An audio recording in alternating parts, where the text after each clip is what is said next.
All right, it is time for a Money Monday here on the Morning Blend. Make money with the least risk possible. That is the goal for many of us when it comes to saving for retirement. So true, and it's a strategy that can be difficult to navigate. So how can we actually do that with the current economy, and where is it headed? Well, Jeff Vogan, president and founder of Premier Retirement and Wealth Management, is here to help us a little bit. Welcome back. Nice to see you again. Good to be here again. So we're talking a lot of volatility, right? I mean, the stock market's doing better than it has in 10 years, but it, like I said, it is getting a little up and down, right? So where do you actually see this market going?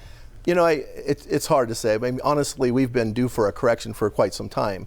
And I think if anybody says they know where the market's going, they're, blowing smoke. The market is the market. The market does what the market does. And it's going to keep doing what the market does.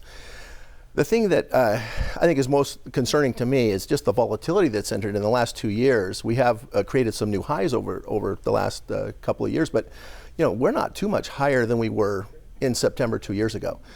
So are you willing to take some risk to milk whatever's left of that upside? Right. Or do you want to be smart and maybe cut some losses, maybe take some profits off the table? Right. And when I started in this business, I was pure stockbroker, dialing for dollars is what we called it, every day in a boiler room, just dialing for dollars. And one of the things that I learned is, one of the sayings that came out of that is, pigs get fat and hogs get slaughtred. We get a little too greedy. Absolutely, that's it. And the other thing is you never get hurt taking a profit. And those are two of the things that I try to live by. And also one other thing, that you shouldn't have money in the stock market you can't afford to lose. That's really the bottom line. Right.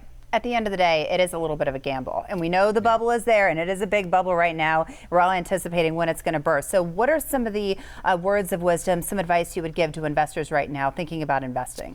Well, it kind of depends where they are in the investment cycle. I mean, there's people who are younger that have 20 or 30 years to wait it out, and that's fine. People that are old as my children, for example, should be investing in the stock market, not really worrying about it if they're not going to need that money anytime soon.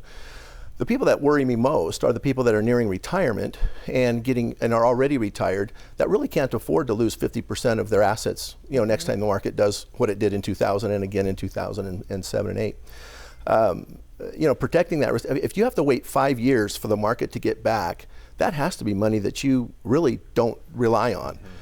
And so setting up income streams with safer investments is always a smart idea. Also taking some of the profits off the table. Most people, once they get into retirement, really can't afford that 5-year wait, especially if they need to use that money. And we're talking about diversification, right? I mean, you don't put all your eggs in one basket. And when people think traditional ways of growing their money, like CDs, for example, you say, well, why don't you try, it's called a principal protected account.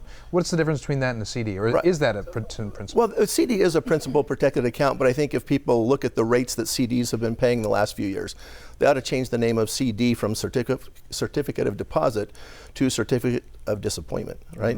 Because they've been pretty bad. There are other principal protected accounts, and we think that's one of 3 buckets. You should have the principal protected account that never goes down, that you can rely on. You should have an account that doesn't have quite as much volatility that you can rely on for income.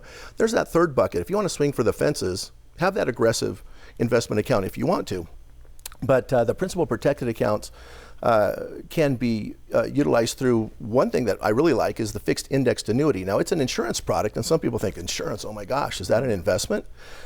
Well, it's an alternative to an investment that doesn't go down when the market goes down, but it goes up when the market goes up. So why not lock in profits when the market goes up, which you can do starting right now, take profits out of a high market, make money when the market goes up, but don't lose money when the market goes down. Would you tell somebody who's considering bonds to do something like that instead? I'm a big fan of bonds, so what would you say? Well, and I'm a big fan of bonds as an alternative too, but the interest rates on bonds are kind of low right now. And as the interest rates, if the Fed starts raising interest rates again, the bond prices are going to go down. So they might be okay at best. Now, I have a free report here that any of the viewers, if they're interested in picking up, I can see if the clients can call in and get that from our office. Talks about fixed index annuities being a bond alternative. It's actually written by a guy named Roger Ibbotson, who has been around for like 40 or 50 years doing stock market analysis. He's a Yale professor, and most people who've been in investing for a long time know about Roger Ibbotson. But he says this is a great alternative to bonds, and he has an index that has low volatility already, and he says, these guys beat my own index. Okay. Why would you not do it? It's like a little gold book for everybody. Thanks so much for being here. Thank you. If you are interested in scheduling a complimentary retirement financial review to make sure that your ideal retirement plan is secure, you can visit premret.com or you can call the number 520-780-9059.